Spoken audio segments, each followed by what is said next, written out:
has a video stream. So I'll be able to take some questions from, obviously, as many questions as possible from the audience and as well from people online. But as you can see, I'm obviously here in person. This is me, not a clone of me.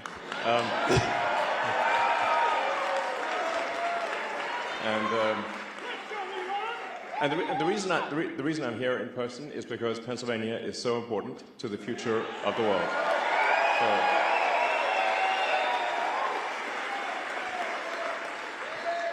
you know,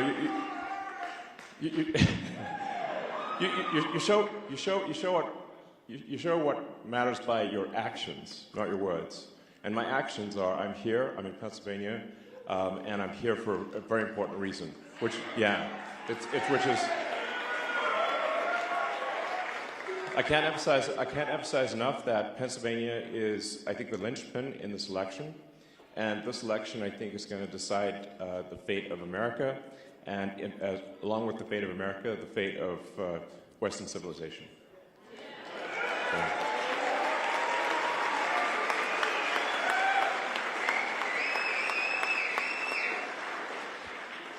And I think the things we all want are simple, sensible, I think, common sense things. You know, we obviously want secure borders. We want safe cities. You know, sensible spending, so that we don't have crazy inflation. We want freedom of speech. We want the Constitution to be upheld. And you know what? I'm being told at times that these are like right-wing values. I'm like, are you insane? This is literally the fundamental values that made America what it is today.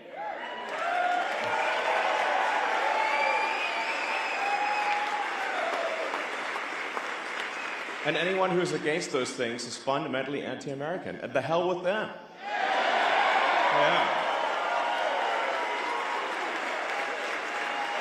Yeah.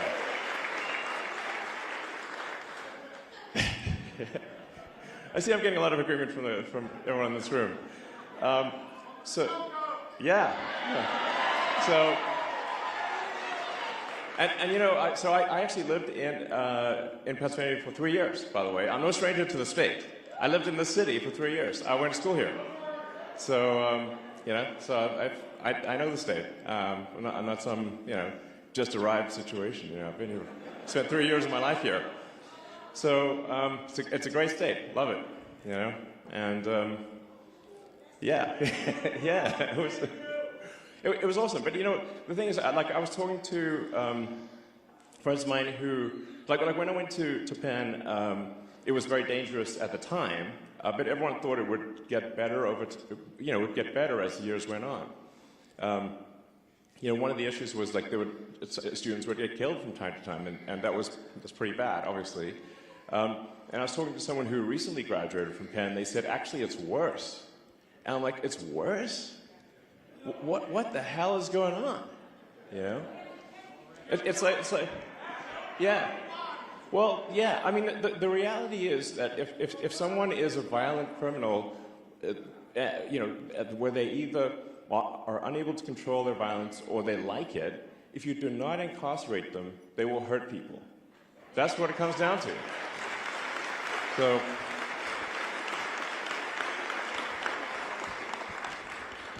So if you don't put hardened criminals in jail, they will kill people. That's what it comes down to. And that's, unfortunately, the situation we have here is that the Democratic Party will not put hardened criminals in prison.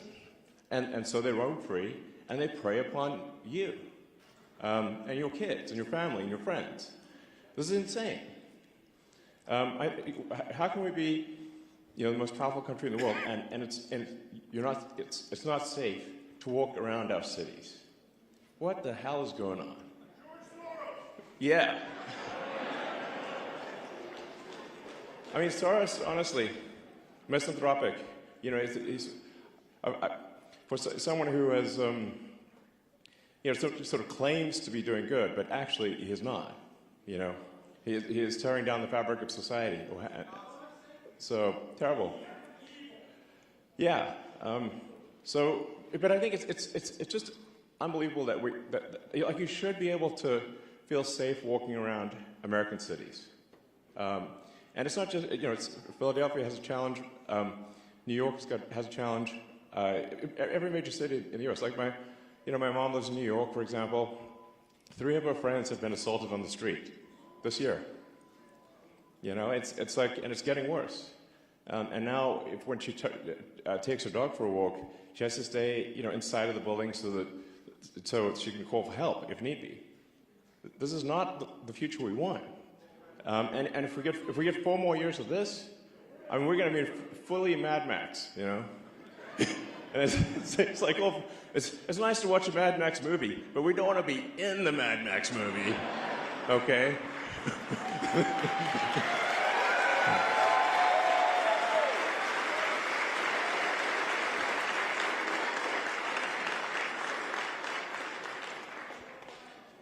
So yeah, and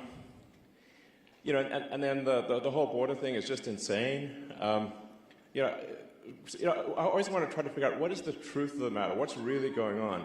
So on the border situation, it's like, is it real or is it not real? So I went there in person and I just literally live streamed what I saw. And our border looks like World War Z. Okay, it's like zombie apocalypse. It's insane. So this is, if you don't have a border, you don't have a country. Yeah, I mean, we're just saying, like, we have to have real borders, or if you don't have real borders, you don't have a real country. And obviously, as someone who's an immigrant, I'm pro-immigrant. I just want to make sure that people who come here are going to be assets to society, and that they're going to raise our standard of living.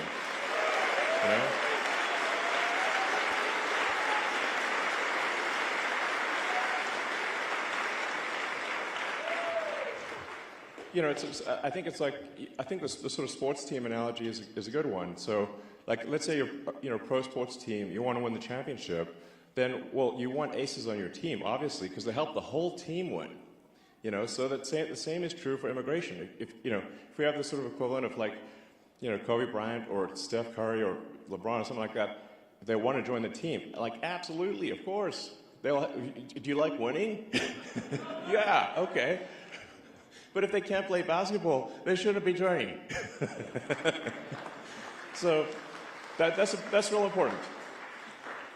And and then something that doesn't get a lot of attention is the fact that the federal government is spending America into bankruptcy. Which is crazy. It's sort of, and that's really what leads to inflation. Is that when the government spends more than it brings in, that's what causes inflation. Yeah, so it's just a pernicious tax. So there has to be we have to radically reduce the amount of government spending so that we don't rack up a debt that is impossible to repay and drive the country to bankruptcy.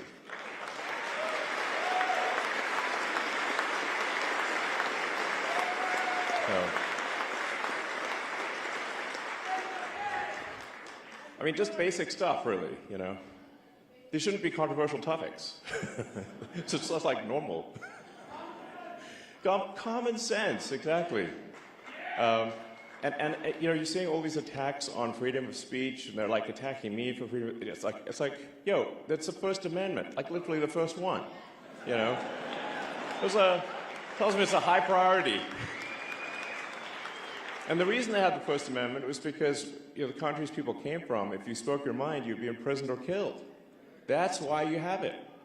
That's really important. And then the right to bear arms is also really important. That's there to protect,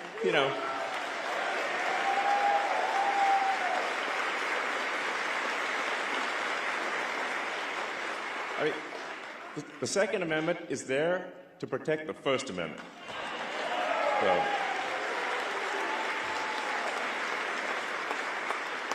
as soon as the government can disarm the people, they can do anything they want. And we've seen this in one country after another. They take the guns away from the people, then they do fake elections, and then the people try to protest and they just get shot.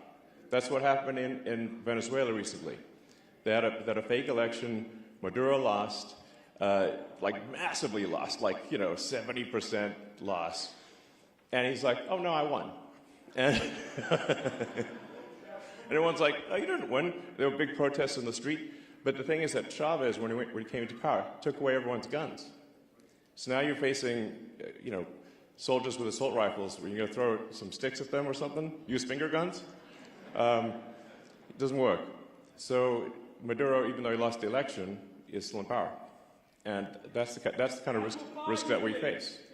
So but we've got to do everything possible to protect the Constitution. And I think this is, yeah.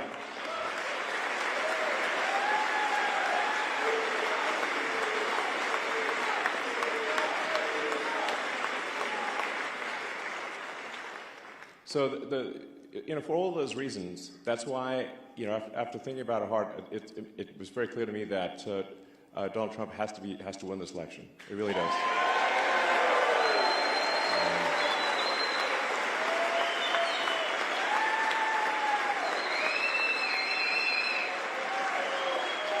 Yeah. And so I think the most important thing that you can do, and what I'm asking everyone to do, is make sure that you're registered to vote, that you and then vote early, and then talk to your friends and family and everyone you know to make sure that they're registered to vote, because Monday is the deadline for voting registration. And honestly, this is if there's ever a time to be a pest with your friends and family, this is the time. This is the time. Everyone you know, everyone you meet, everyone you run into, register them to vote, and then get them to vote immediately. And we only have until Monday night to register to vote. So the next basically 3 days are essential. And I think we see this election decided in Pennsylvania by, it could be 10,000 votes, it could be 1,000 votes, it could be 10 votes, it could be some very tiny number. So every incremental person is a huge difference. I haven't been politically active before. I'm politically active now because I think the future of America and the future of civilization is at stake. So.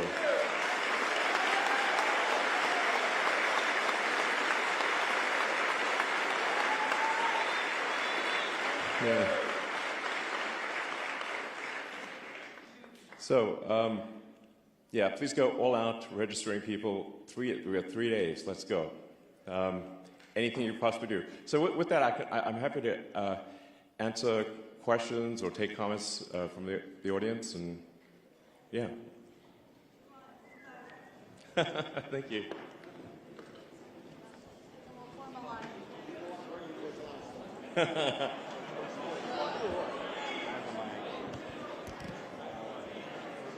We'll do one question per person, okay? Yeah, I have the mic. Good. Where's the line? All right. Here. Elon, first of all, welcome to Ridley Township, Thank you. Delaware County, and welcome to Ridley School District and our beautiful high school. Yeah. Because you made this your first stop, we'd love to make you an honorary Ridley Raider. Thank you. I'd like to give you this shirt, football jersey. Sports is big in Ridley, big in Delaware County. This is Musk's 67 counties in Pennsylvania. We got to turn every one of them red. Great. Sounds good. Thank you. Thank you very much.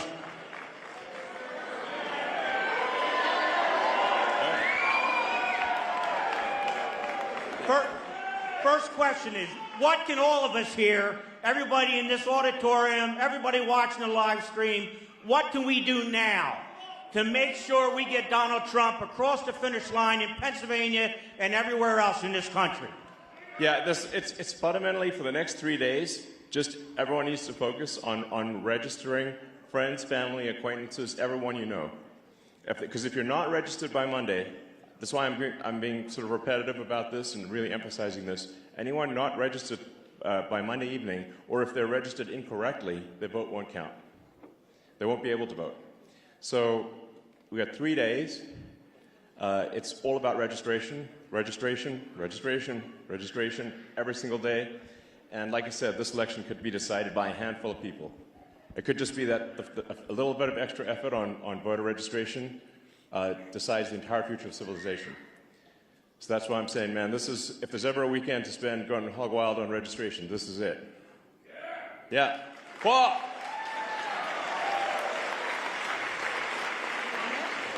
Hi, Elon. Thank you so much for being here. It means so much, and I think it's really in line with your character as I've come to know you from listening to you speak in interviews. In addition to voting for Donald Trump, what can the average citizen do to help train AI to be truth-seeking?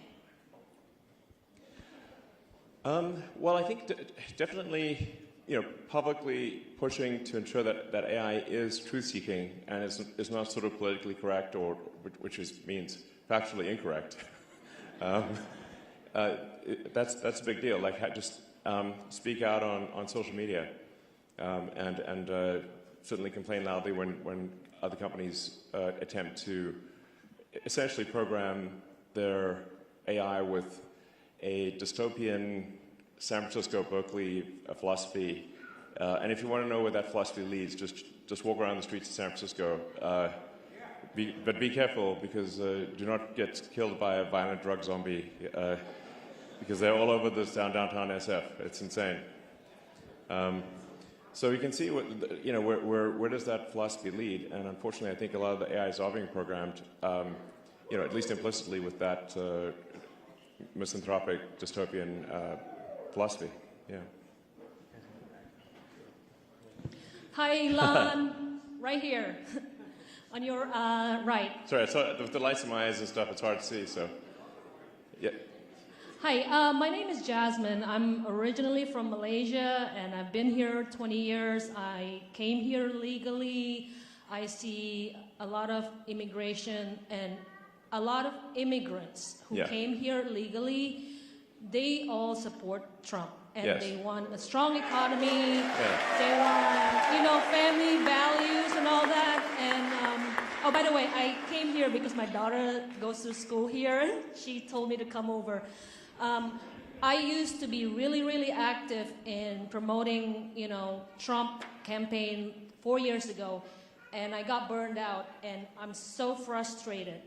And it's all because of the cheating. So what are we going to do with that? Well, there is, I think, some amount of cheating that takes place. It's hard because they've, when you have mail-in ballots and no sort of proof of citizenship, it becomes almost impossible to prove cheating is the issue. So a lot of people on the Dem side will say there's no cheating, and I'm like, you've made it impossible to actually prove that there's cheating. But statistically, there are some very strange things that happen that are statistically incredibly unlikely. So, there's always this sort of question of, like, say, the Dominion voting machines. It is weird that I think they're used in Philadelphia and in Maricopa County, but not in a lot of other places. Doesn't that seem like a heck of a coincidence? So I think there's we should, in my view, we should only do paper ballots hand counted. That's it.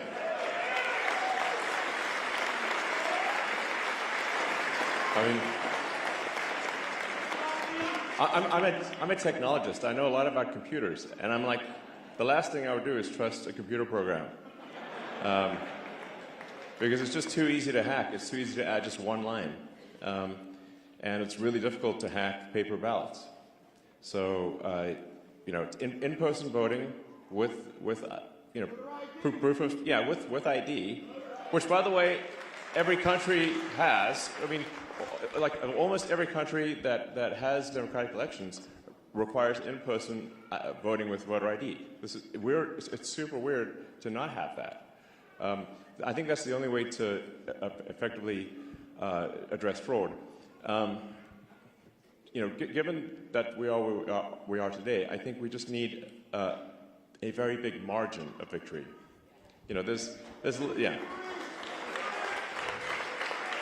If the margin of victory is big enough, then as they say, it's got to beat the cheat. Yeah. So that's it. Elon, first off, you're my hero, and I love your sneakers. Thank you. So if you do choose to be the head of the Department of Government Efficiency? Yeah, Doge. Yep. What do you think about we stop giving money to other countries such as Israel, Ukraine, and we stop funding forever wars that most likely is going to the deep state anyway? Yeah. Well, I think in general the amount of waste that happens with the federal government is really staggering. It's a staggering amount of waste of taxpayer money. And if we're, for any given expenditure, we have to say, well, what does this do for the citizens of America? Like, how is this good for the people of America? It's their money. Like, for some weird reason, a lot of people in the sort of, state or whatever, the politicians, they seem to forget that the money being spent is your money. And if it's not being spent in a way that is beneficial to the American people, it's a misuse of the funds. So, yeah. I mean, there's a lot of money that's being spent where sort of illegals are getting more benefits than citizens. And, like, what the heck is that? That doesn't make any sense. Yeah. Hi, Elon. So as we bring government spending and look inward to our country, I am a government employee. I care about innovation and efficiency. With your vision for a Department of Government Efficiency, what can we do? How can we support you? And also, how can we spot the needs of people in North Carolina? The body count is abnormally underreported. What can we do to press on that and to support people within our country? Sure. Well, I do think that government efficiency is not simply about reducing the size of government, but making sure that there are incentives for excellent work. So if somebody's, whatever you incent will happen. So if you have incentives for excellent work, and if by the same token, if someone's not doing excellent work, they're exited. Just like normal. It's really what happens in a properly functioning company is that you reward, or think of a sports team. The players that are doing well, they get rewarded, and the players that are not doing well, they exit the team. And that should just be how it works. And I think that'll have a profound effect on the effectiveness of government. So whatever you incent will happen.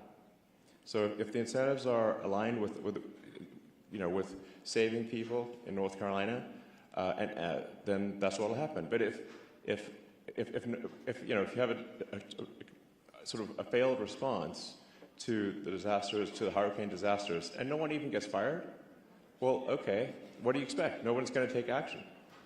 So people if there's a track record of failure, you have to exit the people who failed. Otherwise, people will look around and say, well, I guess I don't need to do anything because, nothing bad happens to you, even if you do a terrible job and people die, which is insane. So. Hi, Elon. Hi, Elon. Can you tell us about your trip to Israel? Yeah. It was a very moving trip. So, it's a very moving trip. Definitely one of the toughest regions to, how do you, what set of actions result in the greater good in Israel? I mean, obviously, you cannot have people who, if they want to slaughter everyone in Israel, you got to stop that. There's no way.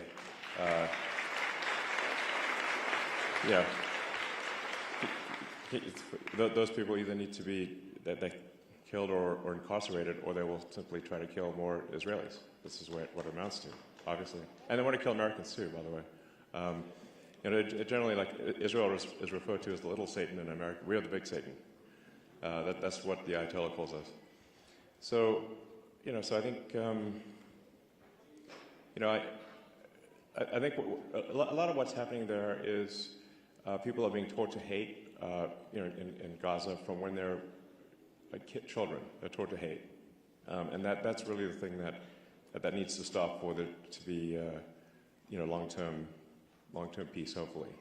is that you just cannot have the kids be taught to hate from the moment they can talk. That's fundamental. So, yeah.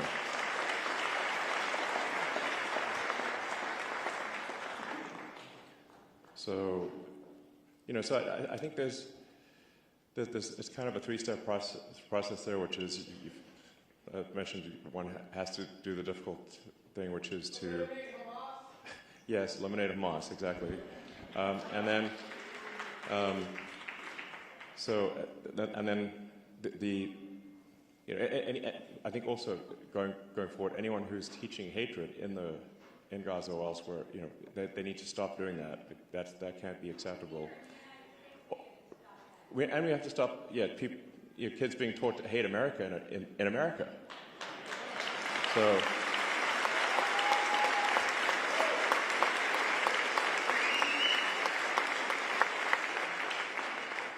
And then the third thing that's also very important is that there has to be economic prosperity in Gaza. So this is very difficult. It's like, how do you sort of, after terrible things have been done, you then have to sort of, you have to bring prosperity to Gaza, and that's the thing that will ensure, provided kids are not taught to hate and there's long-term prosperity, I think there will be peace in Gaza.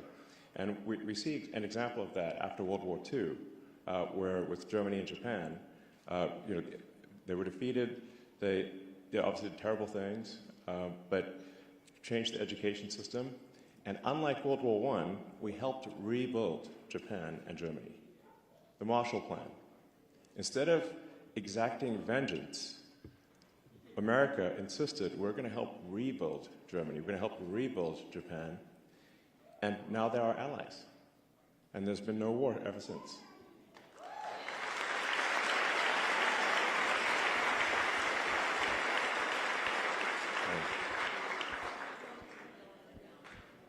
And I want to say congratulations on the successful redocking of your rocket.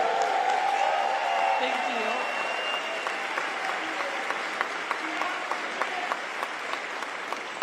And Thanks. I'm going to go... Yeah, I mean, honestly, it was a great week. We had the Tesla sort of cool autonomous car and robot stuff, which I think is going to be really, really great. I think, who wouldn't want their own personal C-3PO R2-D2? It'd be awesome, So I think that we're going to build some awesome helper robots and autonomous cars, and then this is a good day. Fate is smiling upon us here. Thank you. And we caught the rocket, which is just totally nuts. You see that rocket booster? It's the largest, heaviest flying object ever made, and it just got caught by Mechazilla arms. Kind of like Karate Kid, but bigger. Catch on the fly with the chopsticks. Yeah. My question is: do you think there is a shadow government behind the Biden-Harris administration? I mean, well, let me put it this way: it's not Biden. We know that for a fact. Okay. The dude has barely got 2 functional neurons, so it's like, and he just seems to be at the beach a lot, and he's obviously not in charge. So I mean, when the polls started going low on Biden, he was saying, oh, he's staying in the race, but then I guess the real powers that be told him he's not. So who is it that's behind him? We know Obama, okay, but Obama. I mean, I'm just as curious as you are. It is. As far as I can determine, there isn't any one sort of puppet master. It's more like there's 1,000 or I don't know, a lot. But I mean, I'd like to talk to them to understand more about. Listen, what are your goals, puppet masters? I'm just curious. I mean, maybe I agree with some of them. It's possible. But it's just obvious that Biden's not in charge. It's obvious that Kamala's not in charge. I mean, they just replaced the Biden puppet with the Kamala puppet.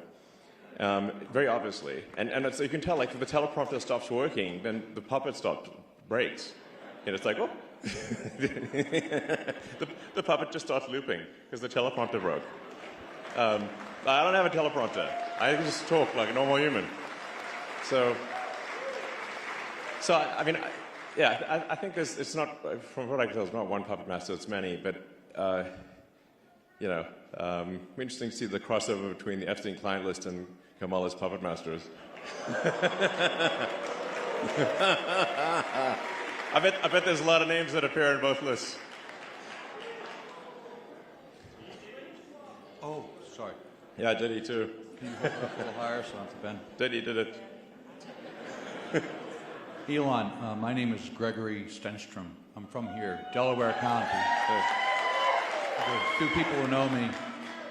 In my hands, you asked earlier you'd like to go to a hand count. We have 3 federal suits right now. One, because we know for a fact, and we have proof, that the election code in the machines in Dominion and Harlingen Civic are fraudulent here, right here in Delaware County. The Secretary of State for their elections, Jonathan Marks, admitted this in court last week. Wow, he did? In court, on a transcript. I didn't read about that. For some reason, Well, of course you didn't. For some reason, the How many people the here know legacy me? media forgot to report about that one. How many people here know me? Quite a few. I mean, I usually keep up with these things, and I did not know that. Well, we're also co-defendants. Leah Hoops and myself, also from Delaware County, were co-defendants with President Trump and Rudy Giuliani in a defamation suit where we proved over 952 days that there was massive election fraud in 2020. We proved it in court. It's a matter of public record. We also have the proof that the election machines that are currently being used are fraudulent.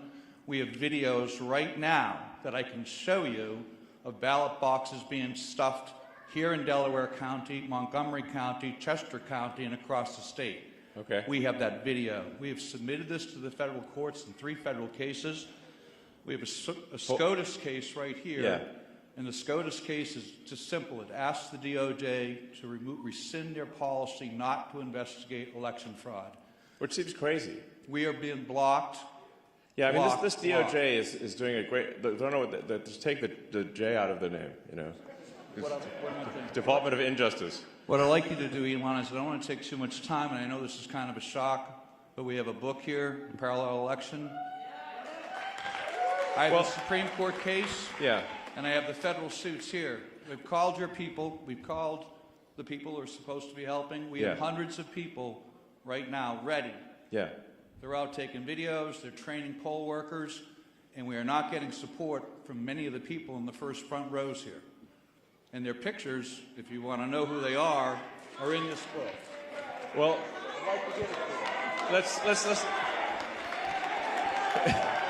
What I recommend is to post content on the X platform, and then people can argue and say it's right or wrong, but you know, if you have videos or evidence, then post them publicly on social media, and then people can you know, judge for themselves. Exactly.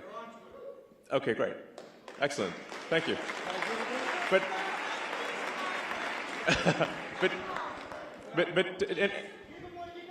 anyway, let's not get contentious. This is I think, you know, teamwork makes the dream work here, and whatever the situation, I don't want to dissuade anyone from voting. It's very important to vote. So you know, any actions with respect to voting machines and whatnot, we certainly want to put them under intense scrutiny, but. It's nonetheless, everyone needs to vote, and like I said, if you leave here with one thing, the goal is to register as many people as possible to vote. That is the goal, and we only have until Monday night. That is the goal. One mission, bam.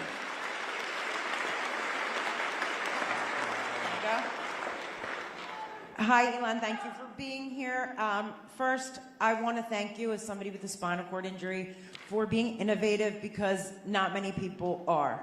I won't take up the time, but 18,000 people a year are injured. So thank you. Absolutely. And I'm hopeful that Neuralink can do a lot, actually, initially providing the ability for anyone who's lost the brain-body connection to be able to interface with their phone and computer faster than a human with working hands, which is, I think, really cool. But down the road, I think it'll be possible to restore a whole-body functionality.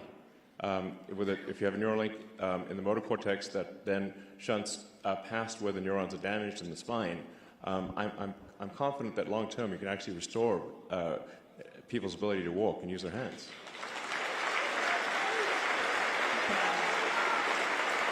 I appreciate it. I would love to work with you on getting support around here, but yeah, and in fact, one of the things that and to be fair, the FDA has been within the context of their current rules has been actually quite supportive. They've given us sort of express lane, because they've seen the quality of the work and the sophistication of the technology. They have given us sort of fast track approval, but still our progress is limited by regulatory issues, and that's the same thing that's happening with SpaceX. It's like SpaceX can build a giant rocket faster than the license can be processed by the government, which is insane. I should mention, like, one of the most fundamental things about me supporting, and maybe the biggest showstopper of all for me in terms of why I feel Donald Trump must win, is that we have to have sensible regulations. We have so many regulatory. Last time I checked, we have 428 agencies. There's more than an agency a year has been created since America was a country. Like, we've got almost twice as many agencies as years that America's been a country, which means an agency has been created. There's like sometimes two new agencies per year created, which is just madness. So America is being smothered by overregulation. It's like I call it slow strangulation by overregulation. That's the. Yeah. I would like to ask about natural gas and lithium. That's kind of what. Pennsylvania is rich of natural resources and fracking gas and lithium, which could benefit not only our state, but our entire country.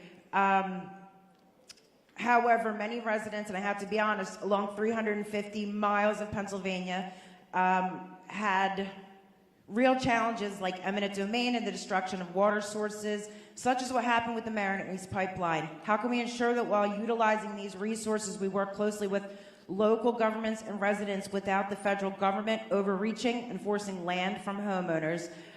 Effective communication with citizens and their involvement in these decisions is crucial. What role do you see for technology or private industry in making sure that this process is transparent and fair? Because believe you me, lots of people were forced with eminent domain and aquifers poisoned all across Pennsylvania, including our veterans. And this has been a real problem since 2016. So we want to support our workers and use our gas, but we need to be careful of what we're taking from people who've lived here, families for centuries. Certainly. I believe in sensible regulation. So, what I see happening is that there are all sorts of, there's a mountain of rules that actually don't benefit people, and then there's missing rules that do benefit people. So it's this bizarre Kafkaesque nightmare of regulations where ultimately the good of the people is not served. And we get regulatory delays for things that are fake. Meanwhile, bad things are allowed to happen simply because someone filled out the paperwork and gamed the system. So this is what I mean. It's when I say the Department of Government Efficiency, I mean addressing addressing any issue which is not in the interest of the people, and we do need to at times fight against what large corporations are pushing for, because some of them are very short term. And some large corporations do bad things. Corporations are like people. Like, some people are good people. It's like, some corporations are good. Some are sort of meddling, and sometimes some corporations are bad, and it's just like people, is the way to think of corporations.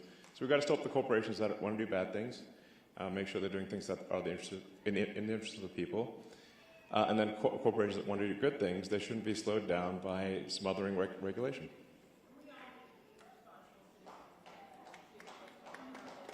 Yeah, absolutely.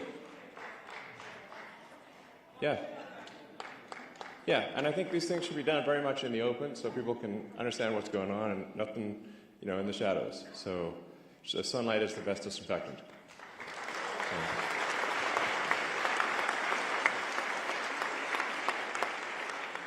Hey, Elon, how are you? I'm Rob. These are two tough acts to follow here, but my question's a little more simple. What are some of the first courses of action you plan to take as the head of government efficiency if Trump gets elected, and do you have any areas of concern in particular? Yeah, well, that's a good question. I definitely, the focus right now is making sure that Trump wins the election. Otherwise, it doesn't matter. And I think if Trump loses, we're going to see, our cities are going to get less safe. The border's obviously going to be wide open. We're going to see government spending go ballistic. It's inflation go nuts. It's going to be just bad on every level. And fundamentally, if the current trend of strangulation by overregulation is not turned around, we'll never get to Mars. It just will be illegal. And then we'll be a one-planet civilization. There won't be a space-faring civilization, and Starfleet will never be real. And we want Starfleet to be real. Yeah.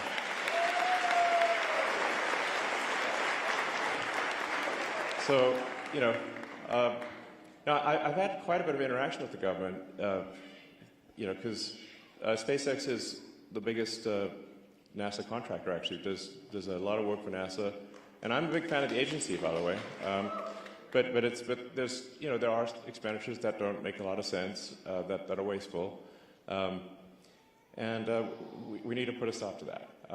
Honestly, there's so much government waste that's going on that I would call it a target-rich environment. It's hard, in every direction. There's this just mad waste. And I think simply, if people simply know that, well, if they waste a ton of taxpayer money, they're going to get fired, that will immediately improve the situation. Immediately. It's like, yeah, it's just literally, and I think, but actually it's going to be both carrot and stick. It's like, so if a government official is very effective in spending your money, because taxpayer money is your money. So, if they're effective in spending your money, they should be promoted. They should be rewarded. And if they waste your money or do something that's basically corruption, they should be fired. Obviously, they have a duty to spend your money well. Yeah. Hey, Elon. As a veteran who was deployed because of a lie that was told 21 years ago, it's a lot of lies, man. Yeah. This is a lot of lies. So, with Harrison Laws running on a campaign to make disinformation illegal, what would you say disinformation just means information they don't like. So what would you say? Yeah. So what would you say to an administration and a candidacy that is spreading lies or disinformation about the troops that are currently in combat, my friends? Yeah, can you believe that was said? And Hunter Biden's laptop, the president's decline, and so on. Yeah, I mean, during the Trump-Kamala debate, she said there was no active duty soldiers out there. I'm like, I know a whole bunch of them. What are you talking about? That's a shameful, terrible lie. Shit. And she wasn't even fact-checked. And I'm like, are you kidding?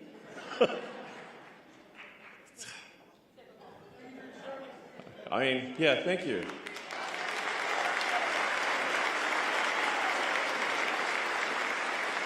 Yeah, and I just like to say, for the people, for the Americans out there who are serving in dangerous places right now, unlike what Kamala said, thank you for your service to the country.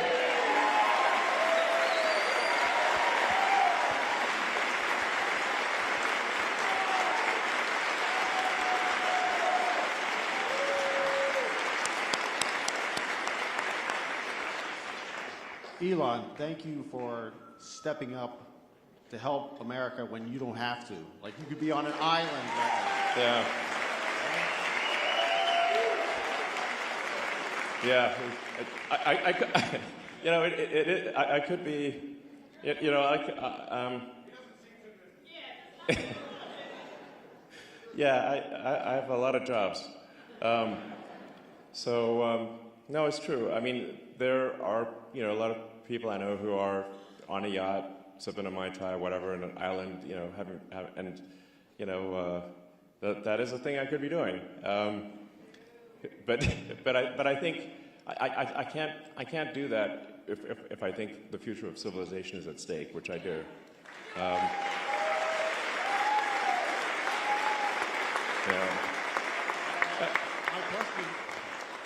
question for you, I guess.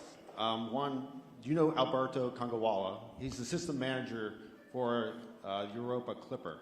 Oh, which you but sent, that's a cool mission, by the way. Which you sent into space on Monday. Yeah, Thank you very much. Absolutely. In fact, that was a mission where I talked to, you know, SpaceX team. It's like, you know, every mission's important, but, you know, this mission's extra important.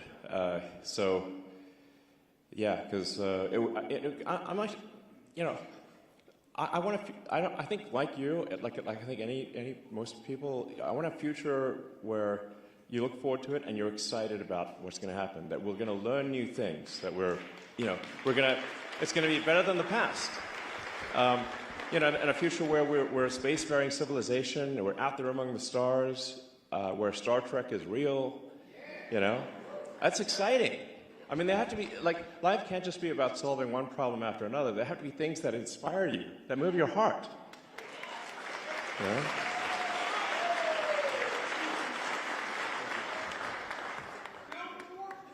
Hi, Elon. Yeah, that's a hard one to build, but at some point we should build a warp drive. But, you know, but even without the warp drive, Starship, the rocket made by SpaceX, is capable of building a city on Mars and a city on the Moon. That's what it's designed to do. But we're being massively slowed down by regulatory molasses. I mean, I'll tell you, like, a crazy thing. Like, we got fined $140,000 by the EPA for dumping fresh water on the ground, drinking water. It's crazy. Like, I've seen an example of just how crazy it is. And we're like, well, we're using water to cool the launch pad during launch. You know, we're going to cool the launch pads so it doesn't overheat. And in an excess of caution, we actually brought in drinking water, so clean, super clean water.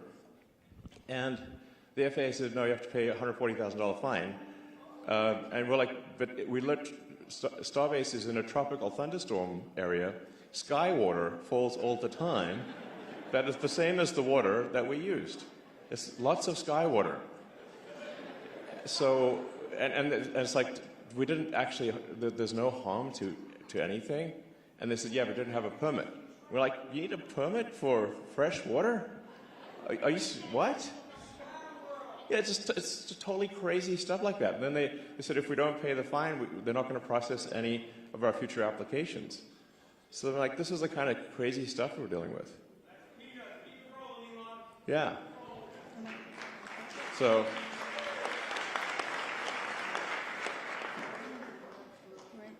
Hi, Elon.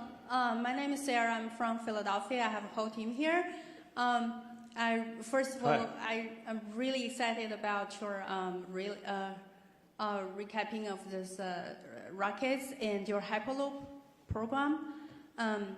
We actually, at this critical moment, have a proposal to turn the blue states red quickly. I would like to sincerely to accept our protocol. The proposal. You know, we want to have some further discussion with you, and really thank you for putting everything you have, risking everything you have to support President Trump to take our country back. Well, thank you. Sure. Thanks.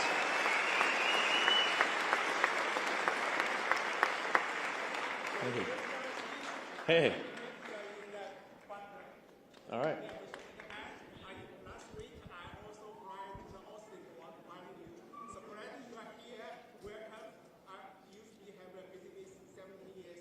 Great. All right, sounds good. All right. So, yeah. Well, I'll take a few more questions and then wrap it up. Yeah, so go ahead. Elon, hi. My name's Kevin, and I grew up right in Springfield, close by. And I want to thank you for all you've given up. You were the media darling, and you've sacrificed everything for freedom right now. And I want to thank you for my family and everything. Yeah. I also want to thank you. I want to thank you for all the lives that have been saved with your full self-driving, and all the future lives will be saved with that. That is one of the bravest things you've pulled off. So thank you. I use that every day. You're most welcome. Yeah, I think it will save many lives and many serious injuries, and also give people their time back, so they can, they can just be in their car and do whatever they want and watch, movies or whatever they want to do. It'll be great.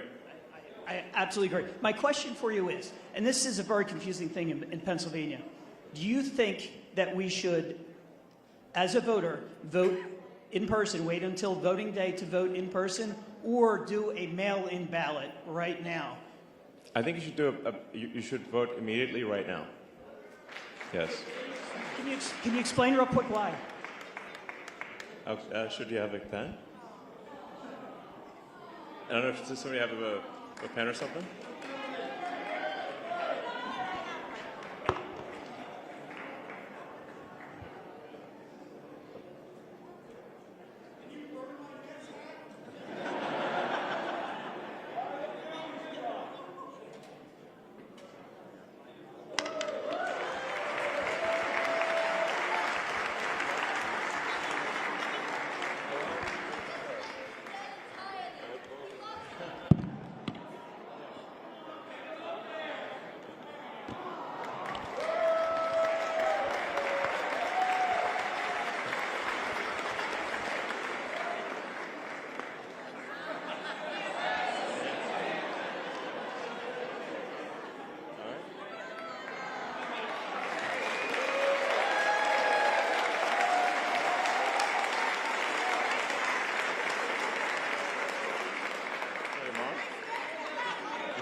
Nice to meet you.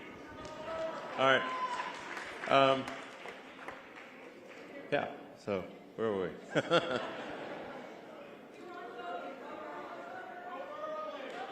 Oh, yes. Vote, yes. Register and vote early. Yeah, it's, I would say vote immediately. Yeah, you're welcome. All right, well, I'll take one more question and then we'll call it a wrap. Yes, okay. Elon, this is Matt here.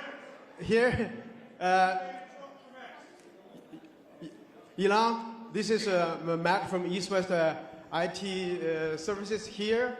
And I'm the chairman for the Pennsylvania Chinese Coalition. We have more than 40 Chinese groups and also different kinds of associations. And I'm from Philadelphia. We are the team, and I want to know, could you give us Pennsylvania swing state, especially in Philadelphia, there's a lot of Democrats. So could you give us three top reasons why people should vote for Donald Trump? Sure. Well, the reasons that resonate are going to be different depending on who you're talking to. But I think the ones that resonate for me at least are, we want safer cities, we want a secure border, we want sensible government spending, we want support of the Constitution and the right to, freedom of speech, right to bear arms, and that's what Donald Trump is going to do. So.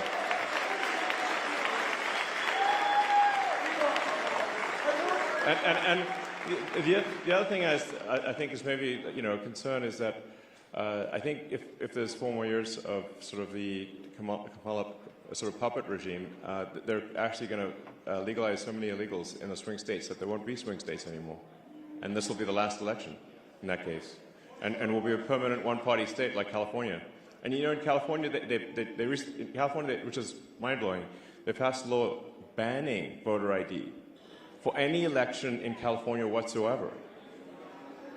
Now they're going to try to do that nationwide. In fact, if they can, they will do it nationwide. If the Dems win, they'll ban voter ID nationwide.